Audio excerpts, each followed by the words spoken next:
اعوذ باللہ من الشیطان الرجیم بسم اللہ الرحمن الرحیم الحمد للہ رب العالمین الصلاة والسلام علی اشرف الخلق محمد وآلہ الطیبین الطاہرین اللهم صل على محمد وعلى محمد وعجل فرجہم. ہماری گفتگو حلقہ ثانیہ میں گزشتہ درس میں چل رہی تھی. جو ہم نے پڑھا ہے وہ المنہج علی مسلک حق الطاعہ کے اوپر ہماری گفتگو تمام ہوئی تھی. پھر اس کے بعد ہم نے شروع کی تھی گفتگو المنہج علی مسلک قبح العقاب بلا بیان. اس میں ہماری گفتگو شروع ہو گئی تھی اور چل رہی تھی، لیکن اب ہم اس کو چاہتے ہیں کہ یعنی شروع سے ہی ایک دفعہ اور دیکھ لیں تاکہ اگر کوئی نہیں سمجھ پایا ہے کسی چیز کو تو وہ بھی اچھی طریقے سے سمجھ لیں.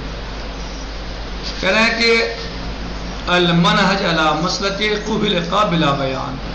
اچھا، یہ چیز بہرحال آپ بخوب جانتے ہیں، اصول میں آپ نے اس کو پڑھا ہے کہ قبح العقاب بلا بیان کا مطلب کیا ہے، اور آپ اس کو بھی خوب اچھی طرح سمجھتے ہیں حق اطاعت کا مطلب کیا ہے، مسلک حق اطاعت کا مطلب کیا ہے، اور مسلک قبح العقاب بلا بیان کا مطلب کیا ہے.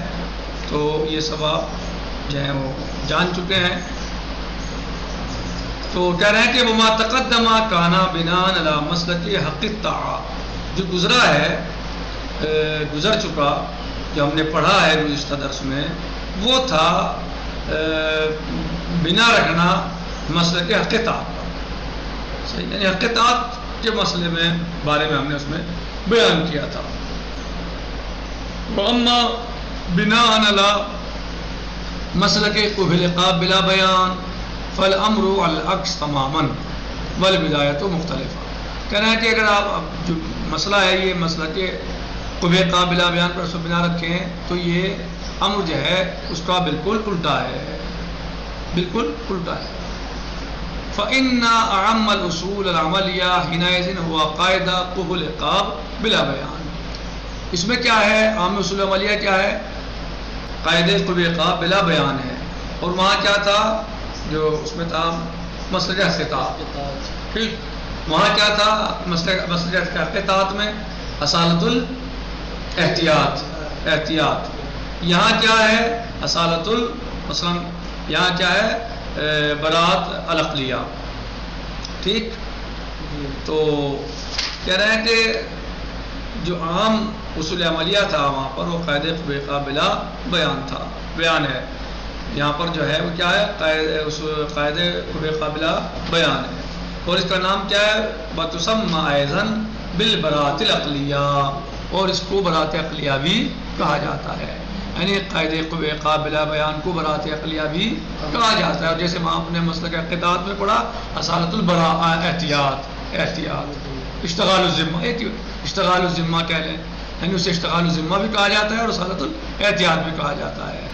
جی، تو وہاں پر جو تھا مسلک حق اطاعت میں وہ کیا تھا، اصالۃ اشتغال الذمہ. کہہ رہے ہیں کہ وہ مفادها، یعنی قاعدہ قبح العقاب بلا بیان کو براءت عقلیہ بھی کہا جاتا ہے. مفاد کیا ہے اس کا، کہہ رہے ہیں کہ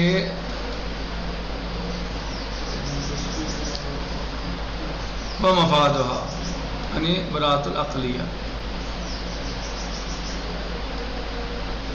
ان المکلف غیر ملزم عقلا بالتحفظ تجاه ای تکلیف ما لم یکتشف بالقطع والیقین.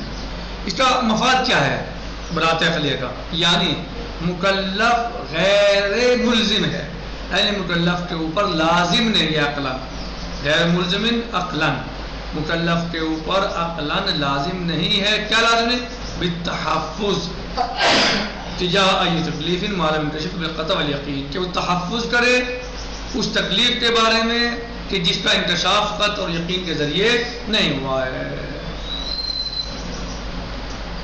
جی، کیا براءت عقلیہ کا کیا مفاد ہے، کیا فائدہ ہے اس کا، کیا مطلب ہے اس کا، یعنی اس سے کیا فائدہ ہوتا ہے کہ مکلف کے اوپر لازم نہیں ہے عقلی اعتبار سے کہ وہ تحفظ کرے اس تکلیف کے بارے میں کہ جو یقین اور قط کے ذریعے منکشف نہیں ہوئی ہے. وَهَذَا الْأَصْلُ لَا يَرْفَعُ الْفَقِيهُ يَدَهُ عَنْهُ إِلَّا فِي بَعْضِ الْحَالَاتِ. اور اس اصل سے کون سی اصل ہے نہیں برات عقلی، اس سے فقیہ دست بردار نہیں ہوتا الا مگر یہ کہ بعض حالات میں جن کو ہم بیان کر رہے ہیں. فقیہ سے دست بردار نہیں ہوتا مگر بعض حالات میں جس کو اب ہم ذکر کر رہے ہیں. وَلِنَسْتَعْرِضِ الْحَالَاتِ الْأَرْبَعَ الْمُتَقَدِّمَةِ لِنَرَى حَالَ الْفَقِيهِ فِيهَا بِنَاءً عَلَى مَسْلَكِ قُبْحِ الْعِقَابِ بِلَا بَيَانٍ. اور ہم یہاں پر پیش کر رہے ہیں ان حالات اربع کو جو گزر چکے ہیں، وہی 4 حالات جو قاعدہ مسلک حقیقات میں یا اشتغال الذمہ کے بارے میں گزرے ہیں تو بیان کیا ہم نے، وہی ان کو یہاں پر پیش ہم کر رہے ہیں، انہی کو اسی طریقے سے یہاں پر یعنی پیش کر رہے ہیں. کیوں؟ لِنَرَى حَالَ الْفَقِيهِ فِيهَا، تاکہ ہم دیکھ لیں فقیہ کا حال ان میں حالات اربع میں، بناءً علی مسلک قبل قابل بیان، تاکہ ہم اس میں فقیہ کا حال بھی دیکھ لیں. وہاں کیا دیکھا تھا ہم نے؟ اصالت اشتغال الذمہ، اس میں دیکھا تھا ہم نے، وہ بیان کیے تھے وہاں پر. تو یہاں پر ہم اس میں بھی فقیہ کا حال دیکھ لیں قاعدہ قبل قابل بیان میں. وَأَمَّا الْحَالَةُ، واضح ہوا یہاں تک؟ وَأَمَّا الْحَالَةُ الْأُولَى فَيَظُلُّ فِيهَا قُبْحُ الْعِقَابِ ثَابِتًا. حالت اولا جو ہے اس میں قبح عقاب ثابت ہے اور موجود ہے، یعنی اے المعذریہ، یعنی وہاں پر کیا ہے؟ مکلف معذور ہے اور قطع جو ہے کیا ہے؟ معذر ہے. غیر انہ یتعقد بحصول القطع بعدم التکلیف، سوائے اس کے اور یہ کہ یہاں پر جو تاکید ہے، متاکد کیسے ہے کہ قطع جو حاصل ہوئی ہے عدم تکلیف کے بارے میں ہوئی ہے، یعنی تکلیف نہیں ہے. قطع کس چیز کے بارے میں حاصل ہوئی؟ عدم تکلیف کے بارے میں. کیا تھا پہلے والے میں کہ قطع حاصل نہ ہو، تکلیف ہے. اوپر اس میں جائیے دیکھیے، اوپر ادھر آئیے. ہاں یہ دیکھیے سب سے پہلے والا کیا تھا؟ نمبر 1 اذا حصل دلیل معرض قطعی علی نفی التکلیف کان القطع معذرا بحکم العقل. یعنی حاصل ہوئی ہے دلیل معرض قطعی، کس چیز پہ حاصل ہوئی ہے؟ نفی تکلیف پر، نفی تکلیف پر حاصل ہوئی ہے. تو لہٰذا اب یہاں پر جو ہے وہ متعدد ہے، غیر متعدد نہیں ہے. حصول القطع بعدم تکلیف، صحیح. یہاں پر جو ہے وہ قطع غیر انہ تاکید بحصول القطع، یعنی یہاں پر جو ہے وہ تاکید ہوتی ہے کسی کی قطع حاصل ہوئی ہے عدم تکلیف کے بارے میں.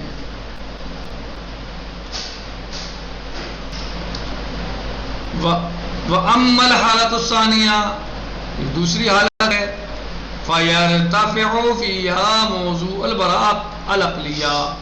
اس میں دوسری حالت کیا تھی؟ دوسری حالت دیکھیں، دوسری حالت کیا ہے؟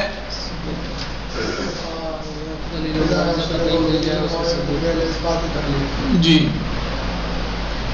حصل له دلیل معرض قطعی علی اثبات التکلیف، وہاں کیا میں حاصل ہوئی دلیل معرض قطعی نفی تکلیف پر اور دوسرے میں اثبات تکلیف پر. تو کہہ رہے ہیں کہ یہاں پر جو ہے وہ حالت ثانیہ میں مرتفع ہو جائے گا موضوع برات عقلیہ، برات عقلیہ کا موضوع مرتفع ہو جائے گا. صحیح. کیوں؟ لأن عدم البیان علی التکلیف، اس لیے کہ تکلیف پر بیان کا نہ ہونا تبدل الی البیان بالقطع، تو یہ بدل جائے گا بیان اور قطع کی طرف. فیتنجز التکلیف، تو گویا تکلیف منجز ہو جائے گی، بدل جائے گا، تکلیف بدل جائے گی. یعنی اگر ہمیں قطع حاصل ہو گئی تکلیف کے بارے میں تو اصالت الاشتغال کی ضرورت نہیں جاری کرنے کی، اور اگر ہمیں قطع حاصل ہو گئی نفی تکلیف کے بارے میں تو پھر ہمیں اصالۃ البراءت جاری کرنے کی ضرورت نہیں ہے کیونکہ قطع ہے. ٹھیک. وَأَمَّا الْحَالَةُ الثَّالِثَةُ فَيَظُلُّ فِيهَا قُبُولُ الْعِقَابِ ثَابِتًا. لیکن جو تیسری حالت ہے، تیسری حالت کیا ہے؟ اس میں جو ہے وہ قبول عقاب ثابت ہے، غیر انہ، سوائے اس کے کہ وہ متاکد ہے بثبوت الاذن من الشارع فی ترک التحفظ. کیا کہ وہاں پر جو ہے وہ ثبوت اذن من الشارع، شارع کی طرف سے جو ہے وہ اذن ہے ترک تحفظ میں. دیکھیے تیسرے والی چاہتی کہ نہ اس بات میں قط ہے نہ نفی میں قط ہے، بلکہ شارع کی طرف سے ترخیص آئی ہے ہاں ترک تحفظ کے بارے میں. حالت ثالثہ میں کیا ہے؟ حالت ثالثہ میں باقی رہے گا قبول عقاب اور ثابت رہے گا. کیسے؟ کیا تھا کہ نہ شارع کی طرف سے نفی میں قط حاصل ہوئی، ہمارے پاس کوئی دلیل قطعی ایسی پائی جا رہی کہ جو نفی کے بارے میں ہو، اور نہ ہی ہمارے پاس دلیل قطعی کوئی اس بات کے بارے میں. لیکن ہمیں قط حاصل کس چیز کے بارے میں ہوئی کہ مولا کی طرف سے ترخیص آئی ہے ترک تحفظ میں.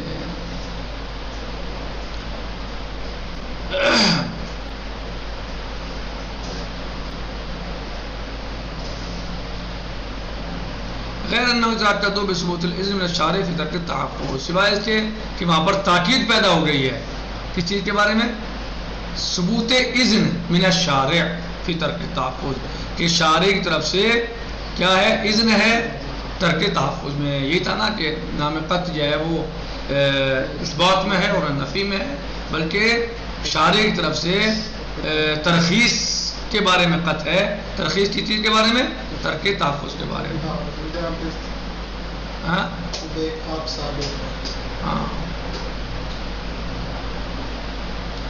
اب کہہ رہے ہیں اما الحالۃ الرابعہ، حالت رابعہ جو ہے فاصحاب هذا المسلک یلتزمون عملیاً، بس اس مسلک کو ماننے والے ملتزم ہیں عملی طور پر فیہا بأن التکلیف یتنجز علی الرغم من انہ غیر معلوم، کہ تکلیف جو ہے وہ منجز ہو جائے گی اگرچہ وہ معلوم بھی نہیں ہے.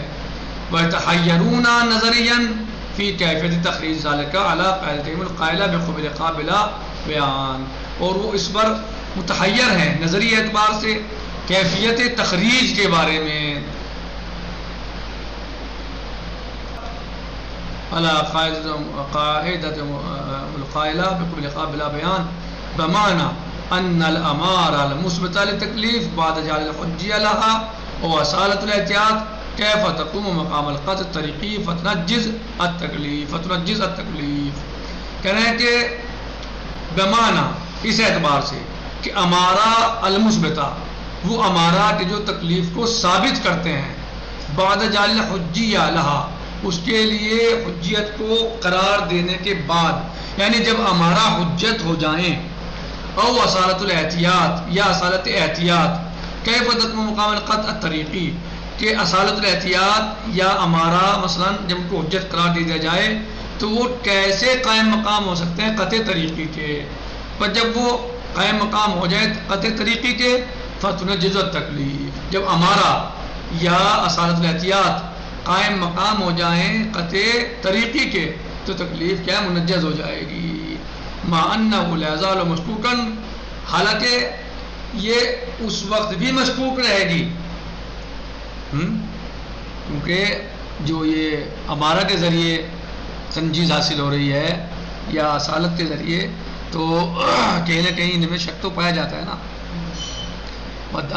بولو یہ بات الگ ہے کہ اس کی حجت، اس کو حجت قرار دے دیا گیا امارہ کو، یہ الگ چیز ہے، لیکن اس میں شک کہیں نہ کہیں موجود رہے گا. پھر یہ ورنہ پھر قط میں اور اس میں کیا فرق ہوگا؟ صحیح، یعنی قط میں اور ہمارے میں کیا فرق رہ جائے گا؟ دلیل مورز قطعی اور دلیل مورز ظنی میں پھر کیا فرق رہ جائے گا؟ وداخلا فی نطاق قاعدۃ قبول عقاب بلا بیان وسیاتی فی الحلقۃ التالیہ بعض اوجہ علاج المشکلہ عند اصحاب هذا المسلک انشاءاللہ.